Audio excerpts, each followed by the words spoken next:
welcome back to Accelerator, and welcome back to the Astra VXR. Yeah, now today is the most? Today is the much anticipated first drive. I've already put a few hundred miles on this, but you haven't driven it yet. No, I've only been in this car a few minutes, and to my recollection, I've never actually driven a VXR. So we're going to get the point of view of someone who's driven it and someone who's never driven it. If you join us for the first time, we'll have a quick run through of what it is. What is this? This is my newly acquired Astra VXR VXRacing. Number 97 of 444. Yes, now a lot of people know VXRs. I'm sure you guys looking at this think, oh yes, a cool VXR. Ooh. There's Porsches everywhere. It's a sign you need to get another one. I know. Yeah, so it's not only an Astra VXR, it is what they call the VXRacing, which is a limited edition. Yes, it is. We have gone into some very geeky details in the previous video, so we won't bore you guys with it completely. But for those joining us for the first time, what is the power output on these? These are around about 237, 240 brake. People claim 320 Newton meters, 0 to 60 in 6.2 seconds. Which is impressive for a little hot hatch in the early 2000s. For a car which cost about 17 grand, you know, okay, in 2005. Yeah. Yep. All right, this was £1,000 more or 1,500 quid more because it is a VXRacing. But yeah, such a cheap little car, hot hatch, very fast for what it was. Yes. Which is basically a recipe that we both love, especially on some of our favourite roads up here.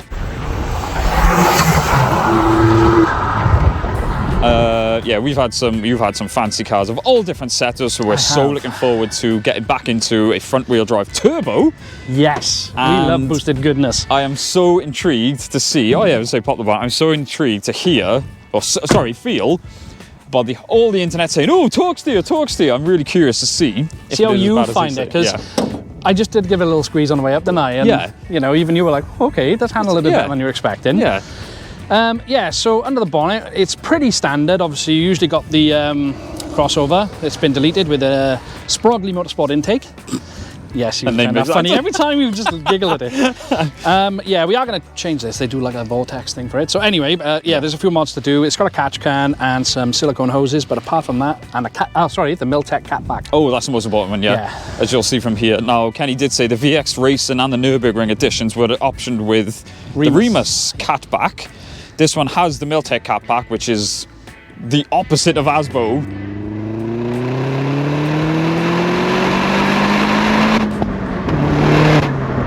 Look at this thing. Oh, it's got a Miltech. It sounds very good. It's only a 2.5 inch, so it's it probably hasn't gained a lot of power anyway. I know with the Nürburgring, with the Remus system, it does claim to be about 250 horsepower. So it's probably around there. Yeah. But more importantly is it sounds phenomenal. It doesn't sound Asbo. You know, everyone that's commented, well, not everyone, but a lot of people have commented have said that these do sound amazing, and for a 4-pot, they really do sound really good. That's what we got to remember. Yeah. So yeah, I mean that's the car, but on the roads, let's get in and go for a drive. Let's go.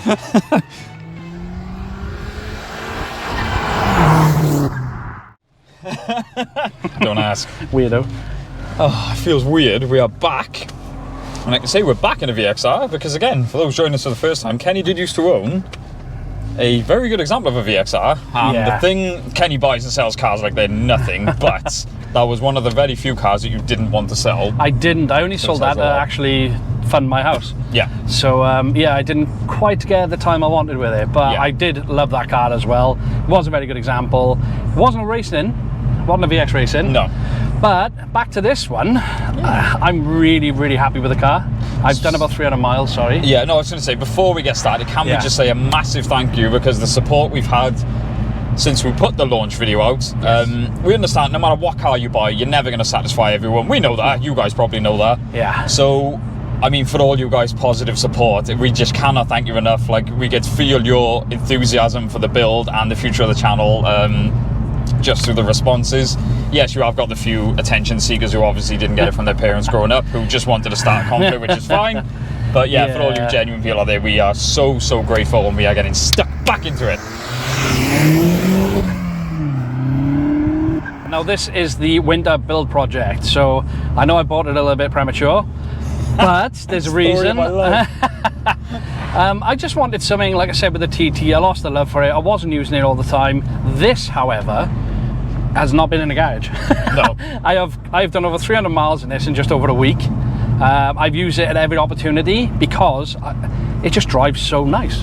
The TT got to a point, like you said, it's Suspension was a bit stiff, naturally it's a sports car. The exhaust, although it sounded good, to drive normal was a bit bellowy. It was very bad. And you could say, okay, you're in the lust stage with this, so it might wear off, but True.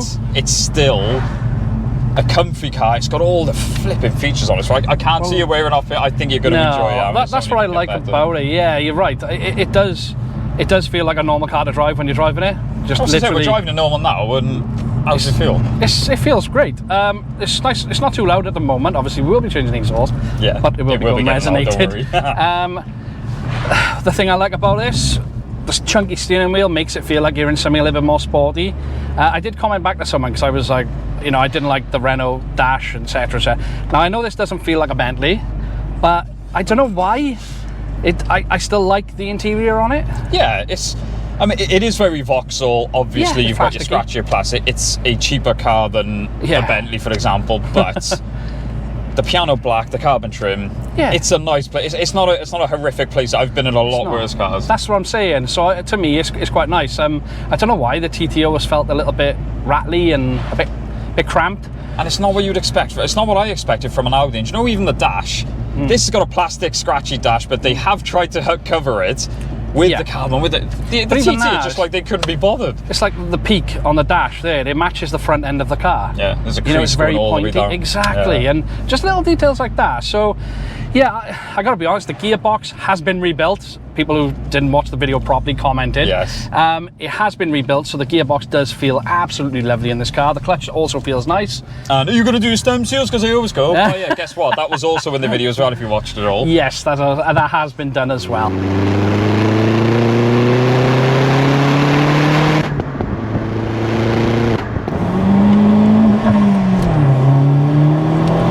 It does make a good noise. It does. That turbo. Like I said, it's not.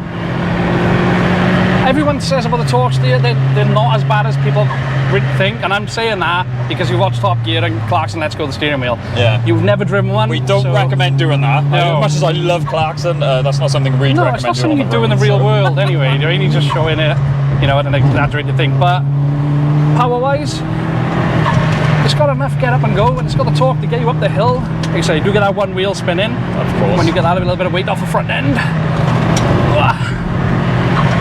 But yeah, it's overall not too bad. Like I said, the handling's not that bad. I think with the right tweaks, it'll be a lot better. And we are running on mismatched tyres. Yeah. I know it just keeps spluttering and spluttering, and yeah, like I said, yeah, it's only stock power, but it pulls well. You know, I'm impressed with it. You know, for a car which is supposed to be 240 brake horsepower, it's got the torque to back it up as well. That's the difference. Yeah. It really has. Now, funny enough, we are on the way up. There was an S2000 in front of us. That we were gonna have a go with, but it didn't end up happening. And I said it's ironic that the S2000 is 240 brake as well. Naturally aspirated, they do lack the torque, and that's the difference. This is weird. Ooh. Yeah. It is mad. Like I've been in a lot of Astras. Like normal Astras, so it's just weird seeing. I love looking down. You've got the VXR badge in front of you, and even on the steering wheel as well. Everywhere you look, there's a VX badge somewhere. It's even on the key knob as well. So being sat in, and we said in the previous video, one of our favourite aspects of the interior, especially, these Recaro seats. I want to say as well, with the leather interior as opposed to the cloth half leather that you usually get, the leather interior is actually an inch higher. So your seating position's higher in full leather than half leather. So I'm gonna get this seat right. Let's see what the hell are you doing. So I am in spot. I was to say the throttle. Oh no! Sorry. God, that was on video. Yep. Yeah, the throttle is a lot more sensitive now. I thought I was in normal mode then. That really threw me off. Sorry. Right. You're gonna start in normal, yeah? Yeah. So he was indicating for ages. He was, yeah. So anyway, after that flustery moment, yeah, driving it normal, it feels like a Vauxhall. Like I said, I've driven a lot of Vauxhalls. The clutch is so light. It's lovely, you know. It is, and like I said, I've just jumped into this thing now, and it's very easy to get used to. The throttle response even in normal mode is nice because it feels like a normal car. But no matter what mode you're in, you are holding onto this big chunky steering wheel, which gives you confidence.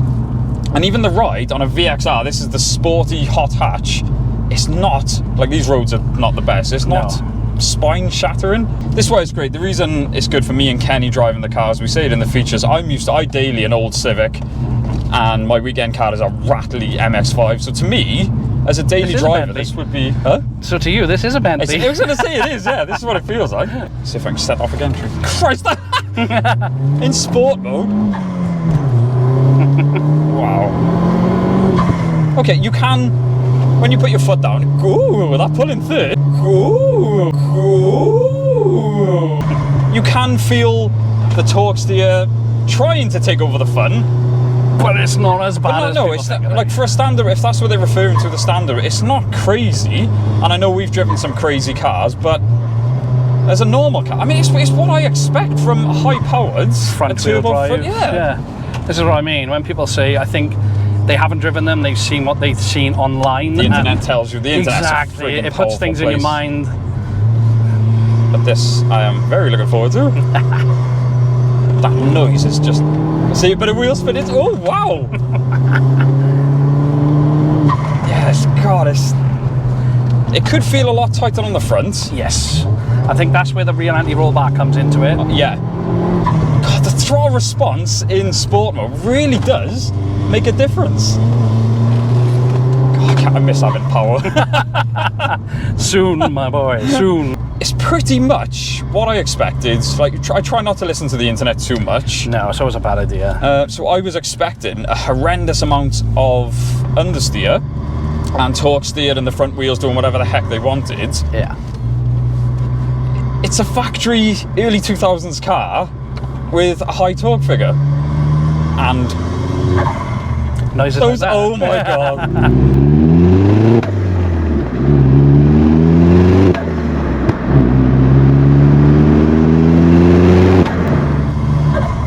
I do think these cars have got into the wrong hands.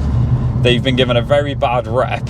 But they are fantastic cars for the money. They are the cheaper, sort of, on the cheaper end of some of their competitors. But, God, the performance you get. The one or two things I don't like, I've always said the gearboxes on them feel a bit sloshy. I don't know if it's because this is rebuilt, but does feel very positive going into the gears. The only thing I don't like is the shape of the gear knob. It's very... Yes. But I mean, that's just nitpicking. I totally agree with you. Like I said, people, like, it does my head in when they say torque steer. Yeah. And I'm just like, well, it's not that bad. Chances are they haven't driven. Like I said, we went up some curvy roads here that are not the best for it. And again, I tried to get it to understeer a bit because I like to see how cars respond going up there. And the Megane RS we did, that thing just point and shot where it went because it has got the LSD, it had PS5s on it. Yeah. But this did exactly what I expected it to do. I expected it to understeer a little bit because I forced it to. Yeah. That's what I'm saying. It's not too bad of a chassis. Yeah? It's got the base there. Yes, the rear anti-roll bar, when we put it on, now you've driven it, we're going to have to drive it just before again. Yeah. And then just after to see if it does make that much, because I've been told it. I don't think it was on my last one, and I've been told it makes such a difference to these cars. Because again, like, I'm comparing it to the RS because we drove an RS last week. Yeah. And it feels, compared to that, it feels a bit sloshier. The whole chassis in general feels a bit softer. The whole car feels a bit, but then it's not as hardcore as the RS. I was just going to say, plus that was a cup on harder suspension. Yeah. And it was a different generation. That would be an alternative to the Astra VXR. So this was compared to this was a 225. So you have got, obviously that was a bit more modern of a chassis, but etc. etc. But I still think we can make this as good. So that was our first drive in my Vauxhall Astra VXR. Yeah, stock VXR, which is a rarity these days. So there's a lot we could have gone through. It is a lot busier today on our normal roads. So granted, we've only thrown it around a few corners. The internet's a powerful place, and there's a lot of things said. It's not as bad as I was, because of the stuff I heard online, I was kind of dreading it in a way, but really curious. But it's just not. Like I said, the people who haven't driven one of those and go, they're terrible, go and drive one. Yeah. We say it with everything, go and drive it. Yeah, you can't really get too much. He's fast, isn't he? I wish he had a VXR. It's not as bad as people make out. People always just got this thing in their head after watching. I know Clarkson's amazing, but you know, he did make it look very dramatic. Yeah, and what we need to remember is this is a, 2009? This is 2009, they were released in 2005. So when you look at hot hatches back then, the technology has improved, and I'm sure a lot of people who are commenting saying, oh yeah, totally, they've probably driven more modern car. I mean, it's exactly what I expected in a good way, and I'm quite impressed for the early 2000s hot hatch. It's good, it's fun, yeah. And the potential is there. We've seen what these things go like when they're modified, so we cannot wait to get stuck in. And it's the handling mods, I never thought I'd say this, it's the handling mods I'm really looking forward to. I am as well. Like I said, I just want to sharpen it up a bit. I know with the power mods, it can go well, so I know what I'm expecting with that. But yeah, it's the handling side of it I didn't really do with my other one, so yeah, I am very interested to see what we can do with this. When we start getting the mods on, obviously we'll take it for a proper drive then, see if we can catch some more corners on a less busy day. Yes. But that was the first drive that I was itching to do, and I know there was a few of you guys asking as well. So yeah, as always guys, thank you so much for watching. Don't forget to like, comment, subscribe. We'll see you in the next one. Loads more to come with this thing. Yeah. The exhaust is sitting going boom, boom.